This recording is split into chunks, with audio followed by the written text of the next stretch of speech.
Hallelujah, hallelujah, praise the Lord.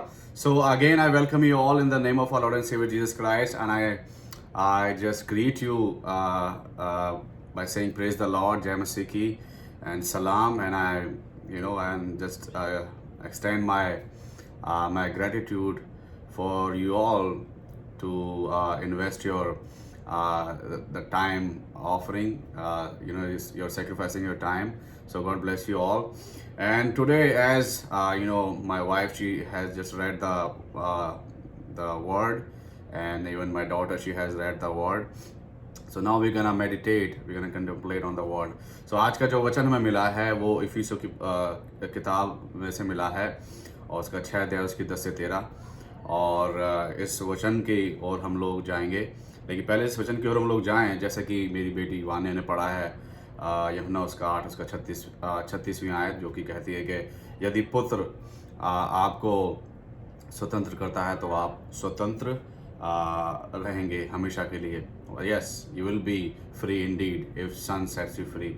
And I'm gonna wish again the brother and sister from India and Pakistan, as they have celebrated. Now they have celebrated because I believe you are living in the August 16.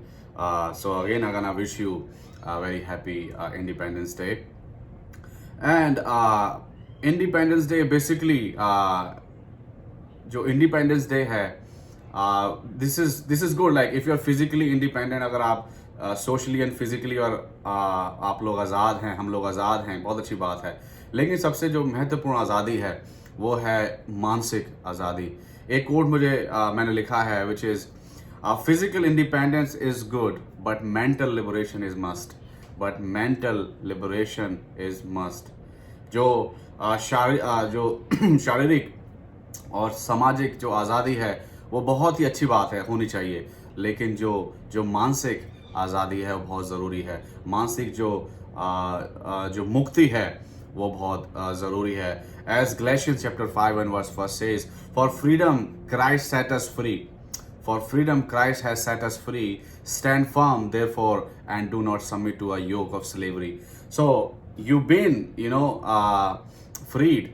You have received the freedom and forgiveness by Jesus Christ, but don't go back to the old, slavery or yoke of slavery you used to carry, like the old yoke we used to carry. We don't have to go. If we are not mentally, spiritually not liberated, then the fair chance is gonna be that we can go back to the old life. We can go back to the old yoke that we were carrying. So बहुत ज़्यादा fair chance है कि ऐसा हो सकता है. इसलिए mental and spiritual liberation बहुत ज़रूरी है, और आज का जो टॉपिक भी हमारा वही है.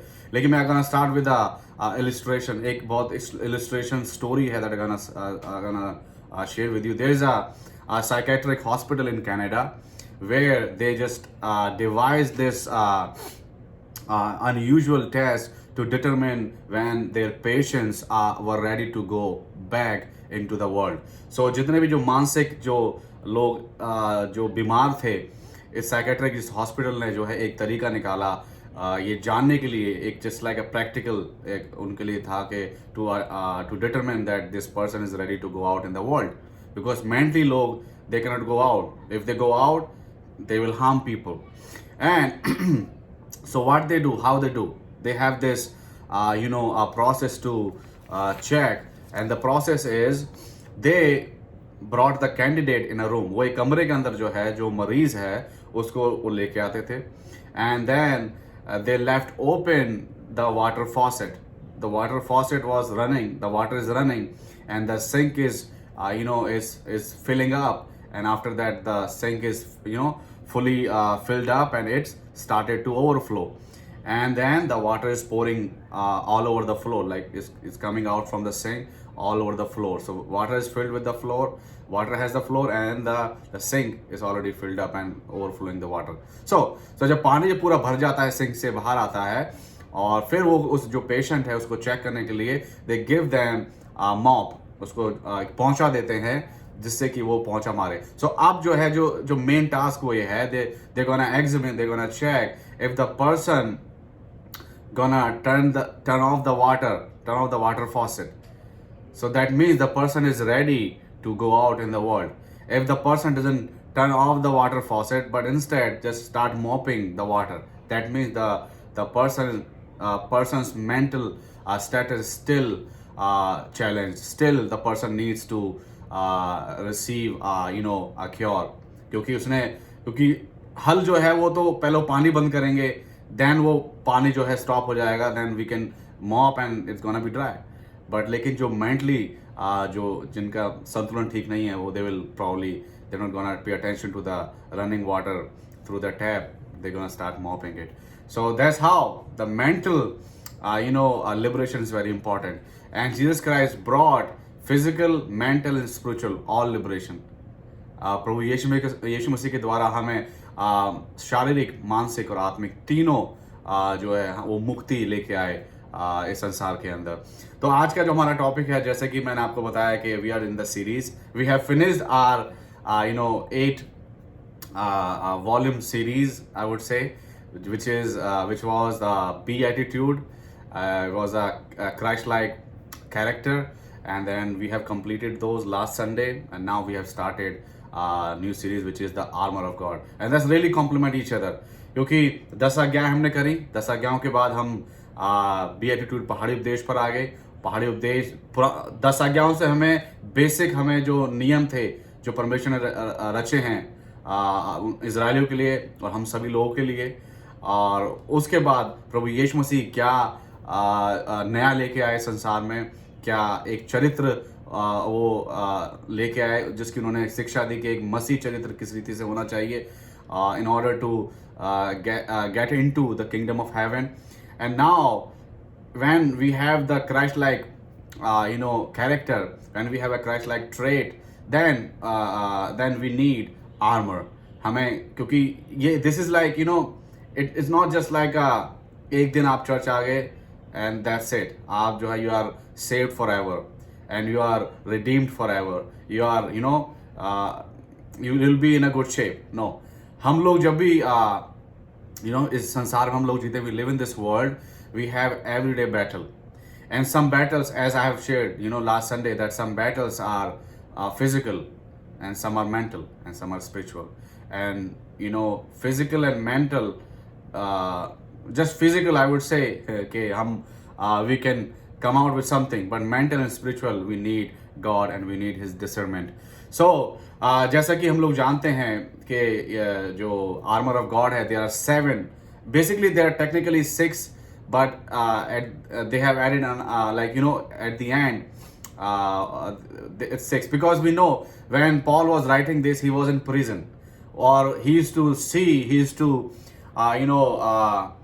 absorb those Roman soldiers, and these Roman soldiers basically they wear all those pieces of armor, and when he sees those, and then he came up with this this armor of God that we need for the spiritual warfare. And I have I was looking for the acronym of armor. I was not able to get the right one, not the one that really matches to biblical context. So I came up with my own. So I made this because armor has 5 alphabet A, R, M, O, R. So I made arm of Redeemer. So basically for believer, the arm of Redeemer, who is Redeemer? Jesus Christ is Redeemer. So his arm basically act as armor for us, his arm. So his right arm really acts as armor for all of us. If we have his arm in our life, there is a very good verse we can find in Psalm chapter 44 and verse 3. What it says, for not by their own sword did they win the land, nor did their own arm save them, but your right hand and your arm and the light of your face, for you delighted in them. So ये कहती है भजन संहिता इसका 44 अध्याय की 30 आयत में बताता है कि it's basically speaking about the Israelite. जब वो मिस्र से निकाले गए थे, तो वो जितनी भी उन्होंने जंग जीती हैं, वो केवल और केवल तलवार की वजह से नहीं जीती हैं, या अपने बल की वजह से नहीं जीती हैं. वो केवल और केवल जीती गई थी परमेश्वर के सीधे हाथ की वजह से. परमेश्वर का हाथ उनके साथ था, और इसलिए वो लोग इस जंग को जीते. हमें याद होगा किस रीति से जब पहली जंग हुई अमेलेकियों के साथ, हम पढ़ते हैं, अगर निर्गमन की पुस्तक हम पढ़ते हैं, आई बिलीव 17 अध्याय में मिलता है हमें कि जब मूसा के हाथ ऊपर रहते थे तो जो इजरायली थे वो अमेले के ऊपर प्रबल होते थे। जब मूसा के हाथ नीचे जाते थे तो वो अमेलेकी जो थे वो इजरायली पर प्रबल होते थे। तो कहने का मतलब जब परमेश्वर का हाथ, परमेश्वर की हम संगति जब वर्शिप करते हैं, हाथ उठाते हैं और परमेश्वर अपना हाथ, आशीष का हाथ हम पर रखते हैं, जिसकी वजह से हम लोग अपनी जंग में हम लोग जीत जाते हैं और हम प्रबल हो पाते हैं। हमारे जितने भी दुश्मन कह लेंगे या फिर शैतान को हम कह लेंगे। तो that's about that. So and so now we're gonna dig into this today's topic, today's word we have.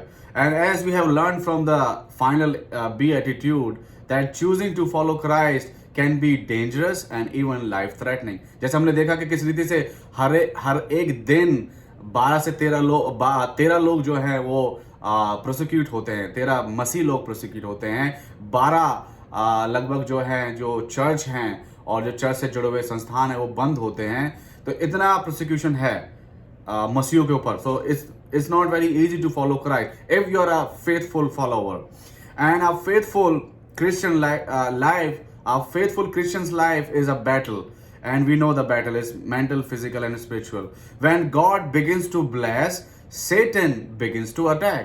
जब प्रभु यीशु मसीह हमें आशीष देना शुरू करते हैं तो शैतान हम पर अटैक करना शुरू करता है। जैसे मैंने लास्ट संडे बोला था, यदि आपके जीवन में अभी तक आपने बीइंग अ मसीह, अगर आपके जीवन में कोई प्रोसिक्यूशन नहीं आया है, दैट मीन्स आपके फेथ में कोई ना कोई गड़बड़ है, कहीं ना कहीं आपके फेथ में कुछ ना कुछ जो है झोल है, जिसकी वजह से आपके जीवन में अब तक कोई प्रोसिक्यूशन नहीं आया। क्योंकि मसीहों के जीवन में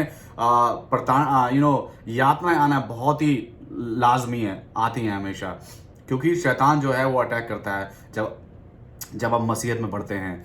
एक बहुत ही अच्छा आई नो एक कोट है which is written by David McGee.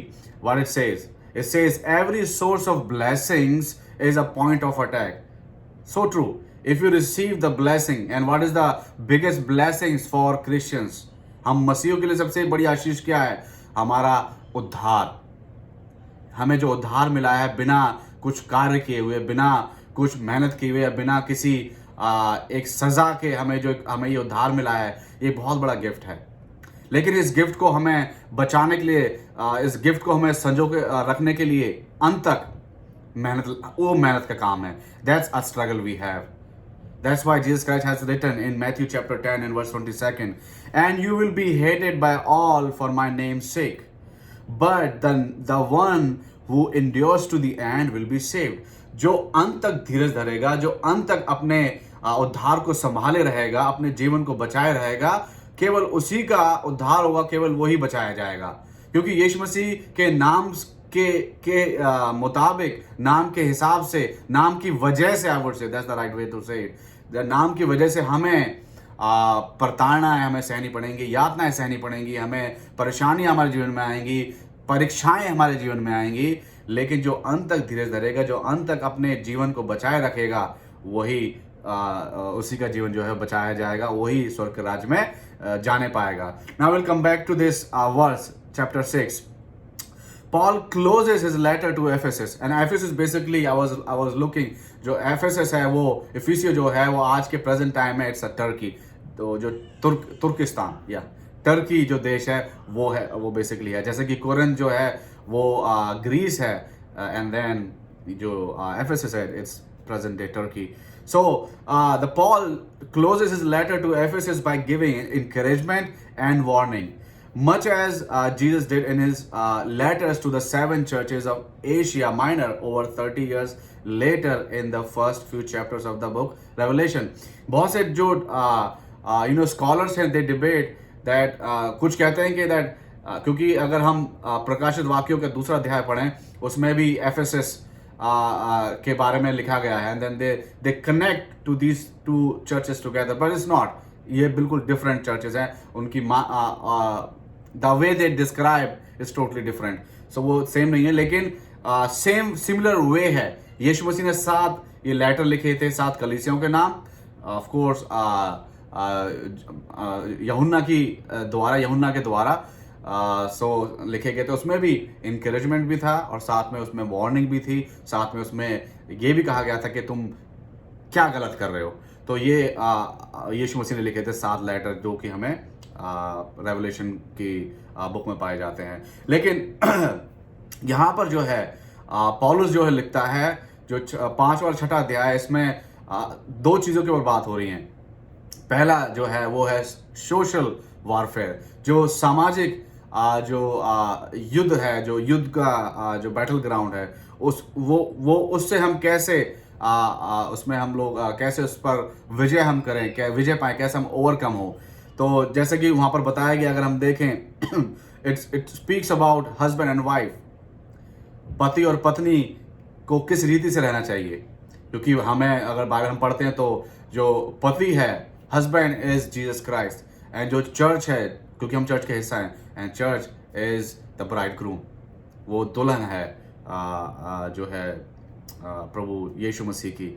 सो इसीलिए वो बताया गया है। देन पेरेंट्स एंड चिल्ड्रन, माँ बाप और बच्चों के साथ कैसे जो हमें एक अच्छा एक बैलेंस रिलेशनशिप रखना चाहिए, उसके बारे में हमें जो है बताया गया है। और तीसरा जो है एम्प्लॉयर एंड एम्प्लॉयज़ के बारे में पौलुस लिखते हैं कि किस रीति से जो एम्प्लॉई हैं उनको एम्प्लॉयर के अधीन रहना चाहिए, जिस रीति से हम लोग प्रभु यीशु मसीह के अधीन हैं। हम ये समझ के कार्य ना करें कि हम किसी व्यक्ति विशेष के लिए कार्य करते हैं, हमें ये समझ के कार्य करना चाहिए कि हम प्रभु यीशु मसीह के लिए कार्य कर रहे हैं।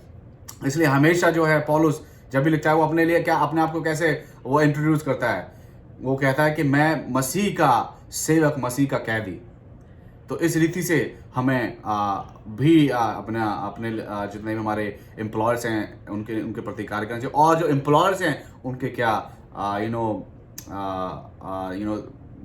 बातें हैं, या उनके लिए क्या, उनकी लिए जो है जो उनको करना चाहिए, they ought to do with their employees. So that speaks about that. And now we'll come back to the social, not social. Now Paul basically in the 6th chapter he's preparing for all the believers for the spiritual warfare. जो एक आत्मिक जो युद्ध है उसके लिए तैयारी करने के लिए हमें encourage करता है। Paul is encouraging believers to be strong in the Lord. पौलुस कह रहा है कि आप लोगों को प्रभु यीशु मसीह में जो है स्ट्रांग होना है। And in order to be strong in the Lord, believers must be ready in terms of 5 things. 5 चीज़ें जो हैं हम जब ये 10 आयत से लेके और 13 आयत तक पढ़ते हैं, it's like an introduction of the armor of God. So there are 5 things that we have to be ready with, and those things are really we have to adopt and grasp and soak in, so we can really be ready with the spiritual warfare. Will be ready for the battle. And the first thing is preparation, which is the verse 10 speaks about. जो 10वीं आयत है वो हमें preparation के बारे में प्रेरित करती है। Our own strength is never enough to overcome. हमारी जो खुद की जो हमारी ताकत है वो कभी भी हमारे लिए पर्याप्त नहीं है जब हम स्पिरिचुअल वेलफेयर में एक जो हमारी जो स्पिरिचुअल यानी कि हमारी जो आत्मिक जो लड़ाई है उसमें हमारी जो अपनी ताकत है कभी भी वो हमारे लिए पर्याप्त नहीं हो सकती है। क्योंकि there is one verse in Zechariah chapter 4 and verse 6. It says, not by might nor by power but by my spirit says the Lord of hosts. क्योंकि ना तो बल से ना शक्ति से पर तेरी आत्मा के द्वारा, ये पहाड़ टल जाएगा पर तेरी आत्मा के द्वारा। सो हमारी जो सामर्थ है वो कभी भी इतनी पर्याप्त नहीं हो सकती है कि हम जो है ये आत्मिक युद्ध को जीत पाएं। उसके लिए हमें केवल और केवल प्रभु यीशु मसीह की सामर्थ चाहिए। क्योंकि जिस रीति से प्रभु यीशु मसीह ने सामर्थ प्राप्त करके, अर्जित करके क्रूस पर अपना बलिदान किया और उस बलिदान के द्वारा उन्होंने हमें सामर्थी बनाया है। यदि अगर हम सामर्थ ढूंढते हैं प्रभु यीशु मसीह के अंदर, प्रभु यीशु मसीह से अगर हम सामर्थ मांगते हैं। इसलिए पौलुस ने जो अगली पत्री है जो फिलिपियों के लिए लिखी गई है उसका 4 अध्याय उसकी 13वीं आयत में लिखा हुआ है कि I can do everything in him who strengthens me. मैं प्रभु यीशु मसीह में सब कुछ कर सकता हूं जिससे मुझे सामर्थ मिलती है।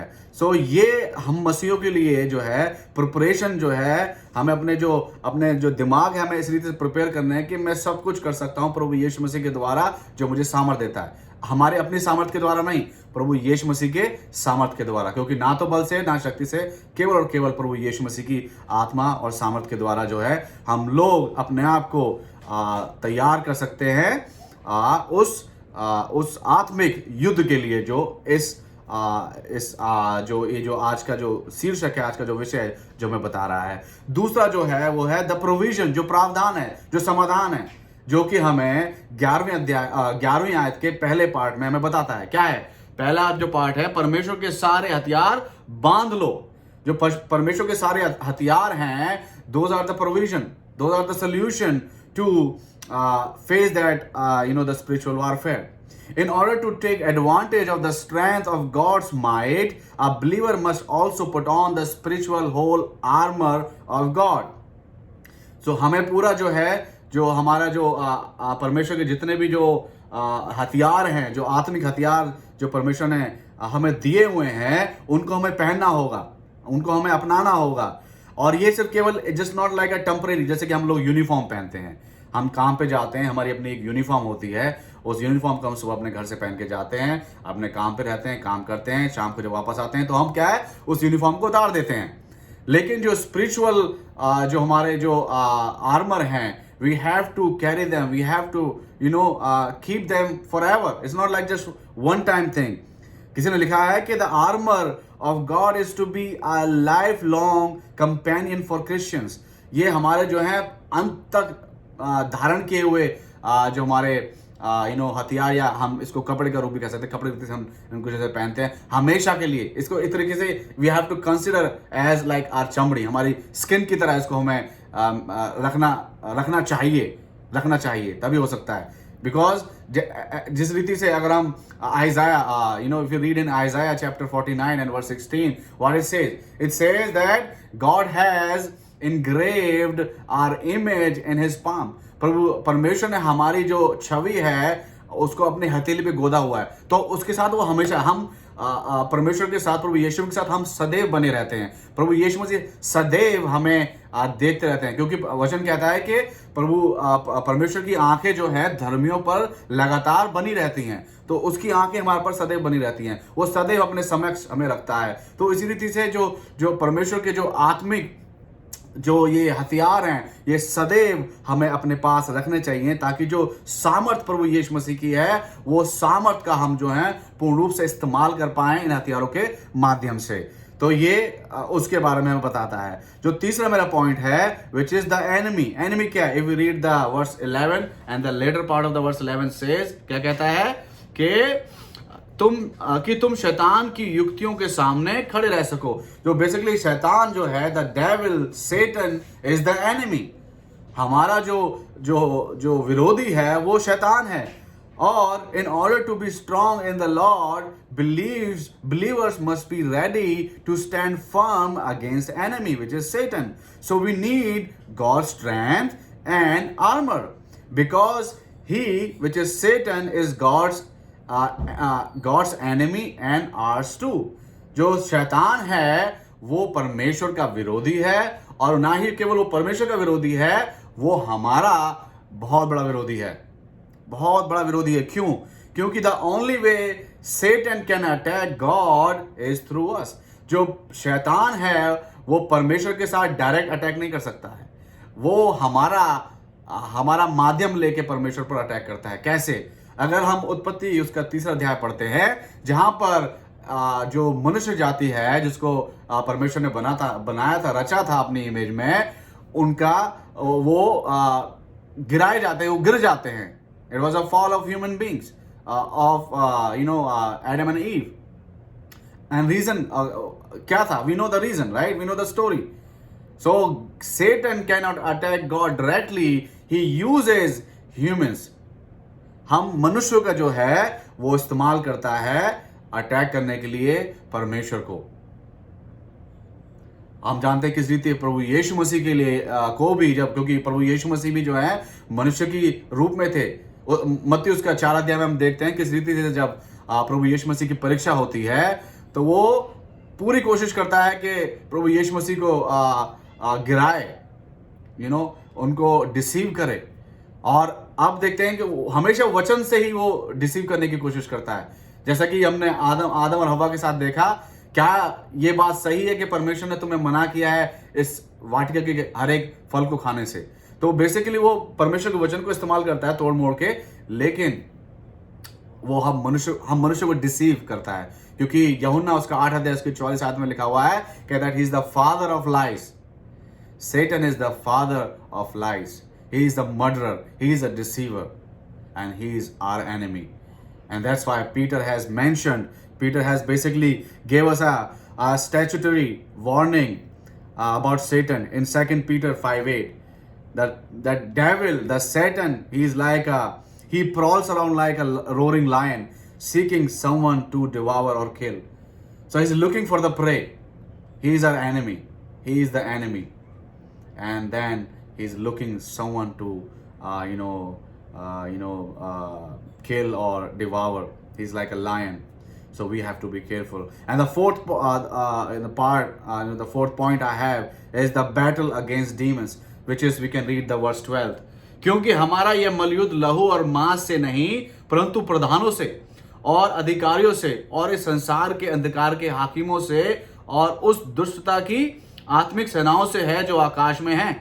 सो बेसिकली जो हमारा युद्ध है, ये इंसानों से हमारा युद्ध नहीं है, ये आत्मिक, as I have shared, it is a spiritual warfare. ये जो आत्मिक जो है युद्ध है, this is a spiritual battleground and a battle. In order to be strong in the Lord, believers must be ready in the battle. हमें जो है हमेशा अपनी लड़ाई में हमें तैयार रहना है और हमें अपने हथियार कभी नहीं डालने हैं, because we know that he is looking, he is seeking. तो जब हम युद्ध में होते हैं, जब एक सैनिक युद्ध के अंदर होता है, तो वो क्या है, हथियार सदैव अपने जो है वो उठा के रखता है। उसे पता है कभी भी जो है कुछ भी सामने दुश्मन के यहाँ से तीर भी आ सकता है, कोई गोली भी आ सकती है, कुछ भी आ सकता है। तो जो भी उसके हथियार हैं, शील्ड है, तलवार है, व्हाटएवर, उनको तैयार रखना पड़ता है, तैयार रहना पड़ता है। कभी भी हो सकता है, कुछ भी हो सकता है, क्योंकि जो शैतान है उसका जो अंत है परमेश्वर ने, प्रभु यीशु मसीह ने ऑलरेडी निर्धारित किया हुआ है। ऑलरेडी उसके लिए जगह बना रखी है। वो जो है वो अथेगड़े में है, वो जो नरक की गंधक की आग है, उसका अंत है। और उससे पहले वो कोशिश कर रहा है कि वो कितने जो मनुष्य हैं उनको बरगला सके और उनको जो है युद्ध में हरा सके। एक वचन लिखा हुआ है, बहुत अच्छा वचन है, 2 Peter chapter 2 and verse 4 says, "For if God did not spare angels when they sinned, but sent them to hell, putting them in chains of darkness to be held for judgment." So judgment जब होगी, जब न्याय का दिन होगा, तब तक जो है जो शैतान की सेना है वो नरक में चैन से बंधी हुई, उनको बांधा गया है, वो बंधे हुए हैं।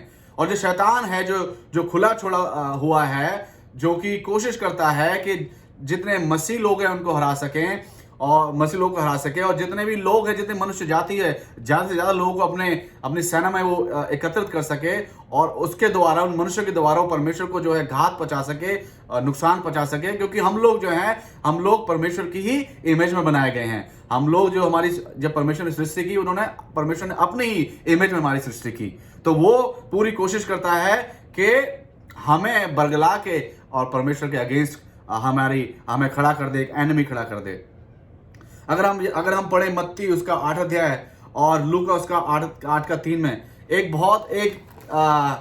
एक चीज हो रही है। क्या हो रहा है यहाँ पर? जो है प्रभु यीशु मसीह ने जब वो नदी को क्रॉस किया, तो इस जगह पर वो पहुंचते हैं और वहां पर जो है तूफान को शांत किया था प्रभु यीशु मसीह ने। 8 अध्याय में पढ़ते हैं और यहाँ पर जो है वो एक जगह पर पहुंचे हैं, उस जगह का नाम है गदरेनियो। तो गदरेनियों के देश में प्रभु यीशु मसीह पहुंचते हैं। वहां पर उन्हें मत्ती ने 2 इंसान बताए हैं, लेकिन मरकुस और लूका में एक इंसान के बारे में बताया गया है, जिसके ऊपर शैतान हावी थे। और एक शैतान नहीं थे, शैतान की सेना। जब प्रभु यीशु मसीह ने पूछा तेरा नाम क्या है, तो वो बोलता है कि सेना, तो उसमें बहुत सारे शैतान थे। तो वहां पर एक बहुत अच्छी आयत लिखी हुई है, वो क्या लिखा हुआ है, जो कि बताता है कि किस रीति से परमेश्वर ने तमाम जितने भी शैतान के जितने भी जो दूत हैं उनको वो बांध के रखा हुआ है। तो उसमें क्या लिखा हुआ है, उन्होंने चिल्लाकर कहा, हे परमेश्वर के पुत्र, हमारा तुझसे क्या काम, क्या तू समय से पहले हमें दुख देने यहाँ आया है। सो बेसिकली वो कह रहे हैं कि क्या तू समय से पहले ही हमें दुख देने आ गया है। तो उनको पता है कि उनका अंत क्या होने वाला है। तो इसलिए जो है शैतान वो पूरी कोशिश करता है कि वो जो है जितने ज्यादा से ज्यादा मसीह हो उनको वो बहका सके, बरगला सके। और लूका उसका 8:31 में क्या लिखा हुआ है, उन्होंने उससे विनती की कि हमें अथाह गड्ढे में जाने की आज्ञा ना दे, मतलब कि don't send us to the bottomless pit, because that's the end of all of the devil, the Satan and all the angels of devil, all the army of devil. That's the end, the bottomless pit, जहां पर उनको जाना। तो इसलिए वो बोलते हैं कि हमें वहां मत भेज, क्योंकि समय नहीं हुआ है। तो जो हमारी जो जंग है उसी के साथ है। हमारी जंग वैसे व्यक्ति विशेष के साथ कोई भी जंग नहीं है। व्यक्ति विशेष अगर जंग है भी तो वो is just like a prosecution for us and that's we have to bear, वो हमें सहनी है। जिस रीति से प्रभु यीशु मसीह ने सही, जिस रीति से प्रभु यीशु मसीह पर झूठे आरोप लगाए गए, उनकी दाढ़ी को नोचा गया, उन पर कौड़े बरसाए गए, 39 कौड़े लगाए गए, उनको कांटों का ताज पहनाया गया, वो इतनी भारी सलीब उनको लेके जानी पड़ी, उनके हाथों को भेदा गया, पाँव को भेदा गया, उनके पंजर में जो है भाला मारा गया। तो ये सारी जो यातनाएं उन्होंने सही, वो तो एज अ फिजिकल उन्होंने सही, वो तो हमारे लिए भी है। अगर हमें भी सहना पड़ेंगी तो हमारे लिए धन्यवाद है, जैसा कि हमने लास्ट संडे देखा। It's gonna be a blessing for us if we have those persecutions, but we have to pray that God, if it is possible that don't temptations में मत डालो हमारे टेम्पटेशंस ना हो, जैसे यीशु मसीह ने गतसमनी के बाग में प्रार्थना की, हो सके प्रभु कि ये प्याला मेरे सामने से हट जाए, परंतु मेरी नहीं तेरी मर्जी पूरी हो सके। तो ये है। और जैसे कि जो ये बताता है कि हमारी जो जंग है वो जो है it's in cosmic in realms, cosmic जो है आकाश की आत्मिक सेनाओं से है जो आकाश में है। आकाश में है। अब उनसे हमारा मुकाबला कैसे हो सकता है, इसके लिए एक बहुत अच्छी वर्स लिखी हुई है इसी पुस्तक में, इफिसियों उसका पहला अध्याय उसकी 3री आयत में क्या लिखा हुआ है, हमारे प्रभु यीशु मसीह के परमेश्वर और पिता का धन्यवाद हो कि उसने हमें मसीह में स्वर्गीय स्थानों में सब प्रकार की आत्मिक आशीष दी हैं। सो बेसिकली हम लोग अगर इस संसार में फिजिकली रह रहे हैं, लेकिन हमारा जो वर्चस्व, हमारा जो हमारी जो एक ताकत है वो आत्मिक स्थानों में भी है, जैसे कि ये वचन हमें बताता है। यहाँ पर तो है, जैसे कि हम लोग देखते हैं कि आज के समय में क्या है। अब जैसे कि मैं यहाँ पर LA में बैठा हूँ, लॉस एंजलिस में बैठा हूँ, और आप जो है मुझे इंडिया में देख रहे हैं, पाकिस्तान में देख रहे हैं, तो मैं एक समय पर 2 जगह पर मौजूद हूँ। उसी रीति से जब हम इस संसार में मनुष्य रूप में रहते हैं, हम लोग आत्मिक रूप में भी मौजूद हैं, और आत्मिक ही लड़ाई है। आत्मिक इन द सेंस के हेवनली प्लेसेस में। I'm going to read that in English. It says,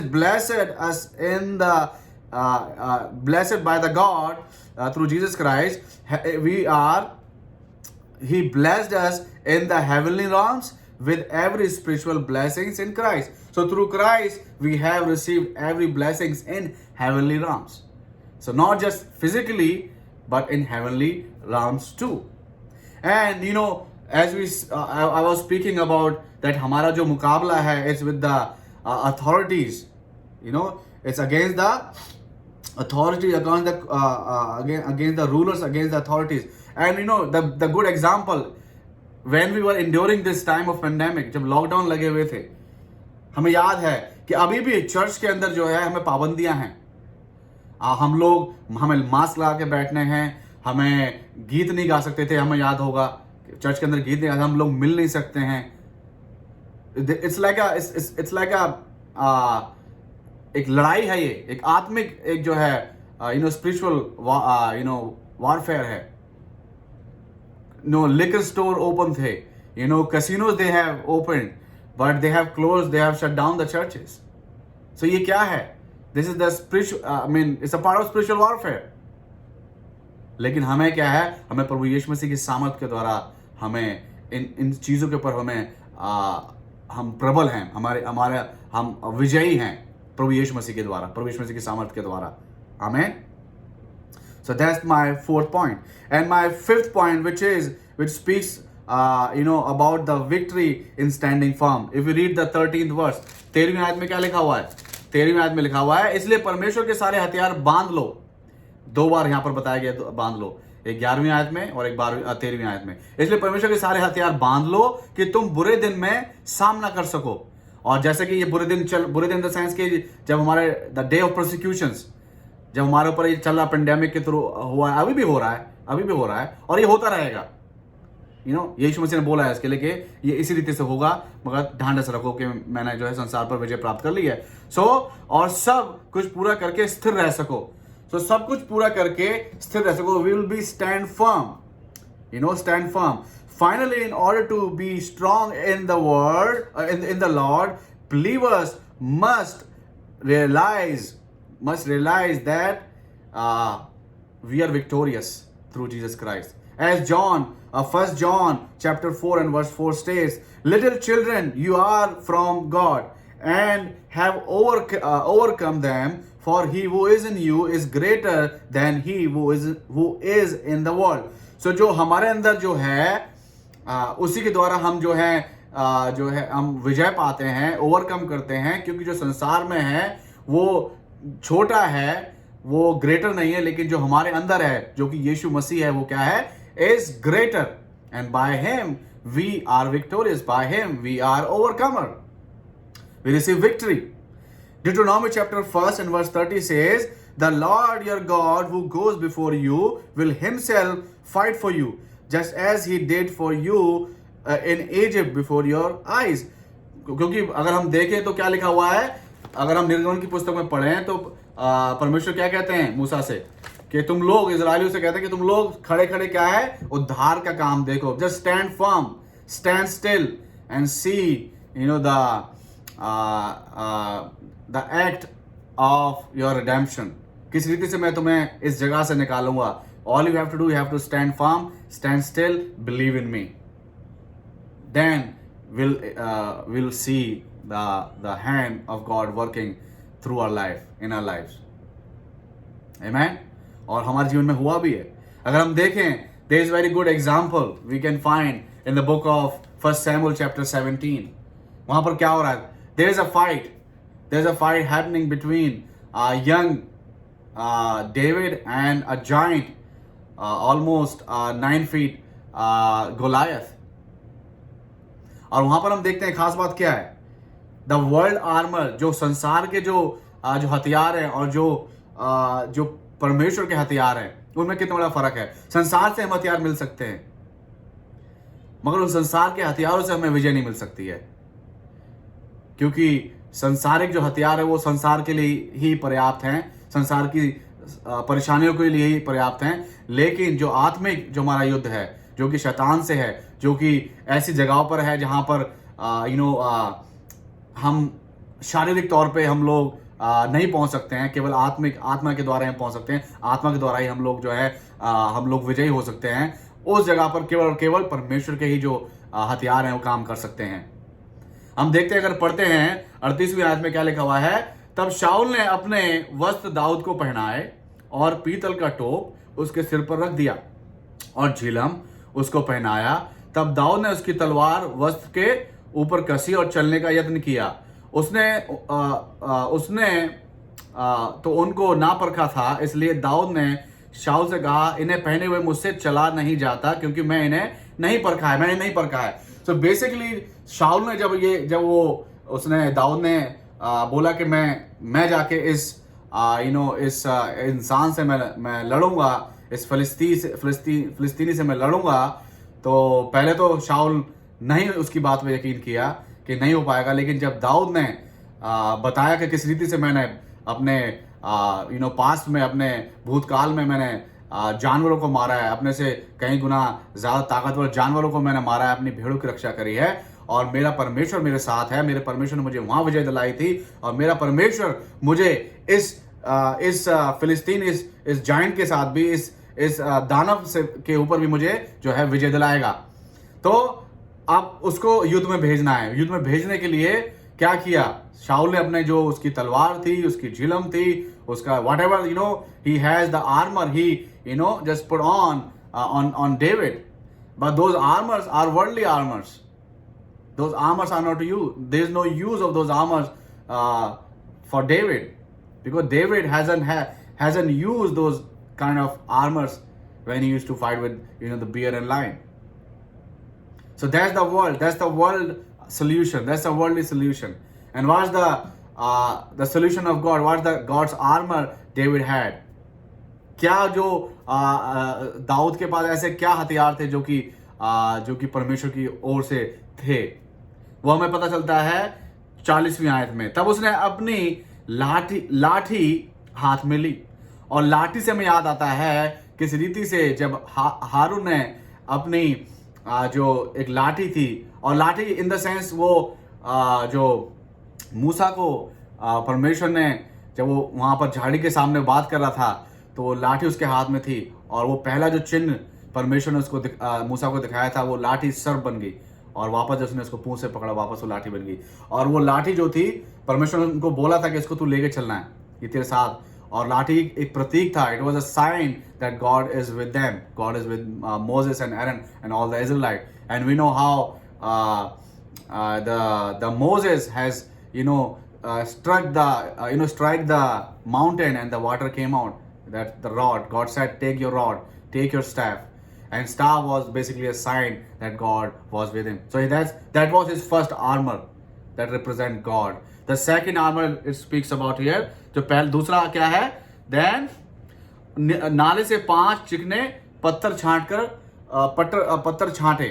जो 5 चिकने पत्थर हैं, पत्थर basically it represents, we remember how when जब Israeli they were crossing the Jordan River, and because the Jordan River was parted, and God has parted the Jordan River and then made a way. और तब वहाँ पर हम देखते हैं कि यहोशू ने 12 पत्थर, हर एक गोत्र के हिसाब से एक पत्थर लिया, और वहाँ पर उन्होंने एक वेदी बनाई उन 12 पत्थर से, ताकि वो स्मरण रखें कि किस रीति से परमेश्वर ने उस यर्दन नदी को 2 भागों में बांट दिया। तो वो परमेश्वर का एक कार्य था जो परमेश्वर ने किया, वो परमेश्वर की एक मौजूदगी थी जिसके द्वारा वो नदी 2 भागों में बांटी गई। तो इसलिए यहाँ पर जो उसका एक दूसरा आर्मर है, वो है वो पत्थर, which is a godly armour. तीसरा क्या है? और अपनी चरवाहे की थैली, अर्थात अपने झोले में रखे। अब जो चरवाहे की थैली है, that represents the ark of covenant. वो जो आर्क ऑफ कवनेंट था, क्योंकि हम जानते हैं जो वो वाचा का संदूक था, वो हमेशा इजरायली अपने साथ लेके चलते थे, और जहां पर भी वो जाते थे, वो वाचा का संदूक उनके साथ रहता था। और जो वाचा का संदूक जब तक उनके साथ रहता था, वो जिस किसी से भी वो जंग लड़ते थे, if they are fighting with anybody, they receive the victory if they have that the वाचा का संदूक, the ark of covenant. And ark of covenant के अंदर क्या था? What they have in the ark of covenant? The Aaron's rod, जो हारून की जो छड़ी थी जिसमें पत्तियां उग गई थी, which represent that the presence of God, the anointing of God of Aaron. And the second thing, it has the bowl, the pot of manna, that God has provided in that wilderness, in that jungle, that food, so that they have in that Ark of Covenant. And third thing they have, जो तीसरी चीज थी, वो 10 आज्ञाओं की पटिया वो वहां पर थी. So that basically that is that God is with them. यरीहो की दीवार को जब उन्होंने गिराया, उन्होंने उसको पुश नहीं किया, लेकिन उस जब आर्क ऑफ कवनेंट को और याजकों ने उसके 7 चक्कर मारे तो दीवार गिर गई, क्योंकि परमेश्वर उनके साथ थे उस आर्क ऑफ कवनेंट के द्वारा. So that's the armour of God, that's the godly armour, जो कि यहाँ पर दाऊद ने भी रिप्रेजेंट किया है. That's why writer has mentioned अगर लेखक ने मेंशन किया that means he has a purpose to to reveal that those things are basically those are the armor of God that David has used to overcome or to win over that giant Goliath.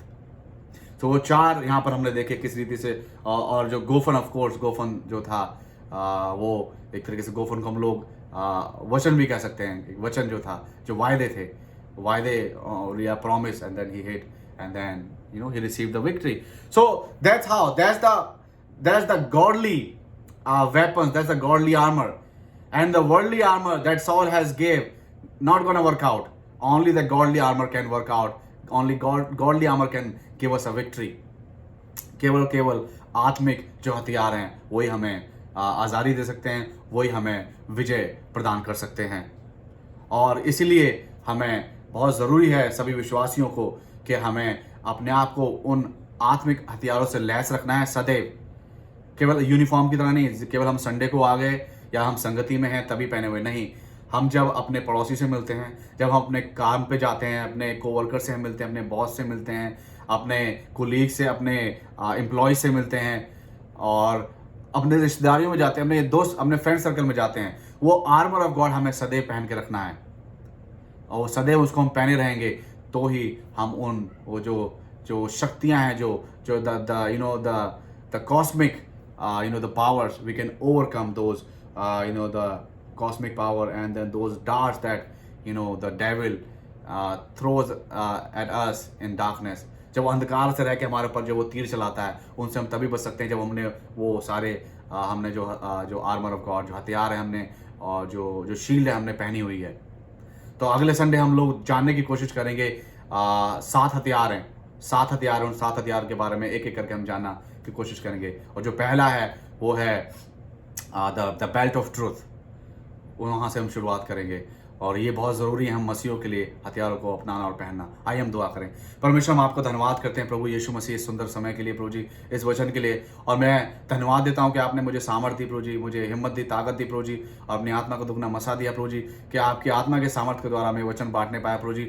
और प्रभु जी जो armour of God है, उनकी जो महत्वता है प्रभु जी, जो उनकी ज़रूरत है मसीहों के जीवन में, उसको मैं बताने पाया प्रभु जी। 5 जो महत्वपूर्ण रीज़न है जिसकी वजह से हमें वो आर्मर ऑफ गॉड हमारे लिए बहुत ज़रूरत है, और वो बिना उनके प्रभु हम वो आत्मिक लड़ाई को हम लोग नहीं जी सकते हैं प्रभु जी। और आत्मिक लड़ाई हमारे जीवन में सदैव है वो प्रभु, ऐसा नहीं है वो कि हमने बपतिस्मा लिया वो आत्मिक लड़ाई हमारी ख़त्म हो जाती है। वो बपतिस्मा लेने के बाद हमारी आत्मिक लड़ाई बेसिकली स्टार्ट होती है प्रभु। तो उसके लिए हम तैयार हैं सदैव प्रभु जी, और उन हथियारों को प्रभु जी सदैव हम अपने पास रखें, और प्रभु जी उन ढालों को, उन प्रभु जी तलवारों को प्रभु जी हम सदैव पहना करके रखें, तैयार रखें, ताकि हम शैतान का जो विरोधी है प्रभु जिसका हम सामना करने वाले हो पाएंगे प्रभु जी। मैं आपका धन्यवाद करता हूँ, और मैं प्रार्थना करता हूँ खासतौर से जितने भी लोग इस समय इस वीडियो को देख रहे हैं प्रभु, आप उन सभी को बहुतायत से आशीष दें प्रभु जी। आपने देखा किस रीति से उन्होंने अपने समय का बलिदान किया है प्रभु जी, इस समय के बलिदान के स्वरूप उन्हें आप बहुत सी आशीष दें प्रभु जी। और उनके जीवन में प्रभु जी जो भी अटकलें हैं, मुश्किलें हैं, और जो प्रभु जी परेशानियां हैं प्रभु जी, आप दूर करें। उनके जो विनती निवेदन आप जानते हैं, आप उनके विनती निवेदन को सुने और उनको हाँ और आमीन में उत्तर दें, उनको आप विजय दें प्रभु जी। हम धन्यवाद करते हैं सारी बातों के लिए। तो होने प्रभु जी ये वचन 30 गुना, 60 गुना, 100 गुना फल लाने वाला हो सके हम सभी के लिए। धन्यवाद प्रभु जी, आपने सुना, और सुना नहीं बल्कि आपने हाँ और आमीन उत्तर को दे दिया। उत्तर भेजने के लिए आपका धन्यवाद करते हैं। धन्यवाद के साथ हम सब कुछ मांग लेते हैं उद्धार करता प्रभु यीशु मसीह के पवित्र मीठे नाम में होकर, आमीन। Our Father who art in heaven, hallowed be thy name. Thy kingdom come, thy will be done on earth as it is in heaven. Give us this day our daily bread, and forgive us our trespasses, and as we forgive those who trespass against us. And lead us not into temptation, but deliver us from the evil. For thine is the kingdom, and the power, and the glory, forever and ever. Amen. Now, may God bless you and keep you, and may God make his face to be shine upon you and be gracious to you, and fulfill your heart's deepest desire and give you peace. In the name of the Father, in the name of the Son, in the name of the Holy Spirit, and all God's people say, Amen, Amen. All right, thank you guys so much again for being here. God bless you, and I'll see you guys tomorrow, not tomorrow, next week with the first armor of God. Take care. Jai Masih Ki.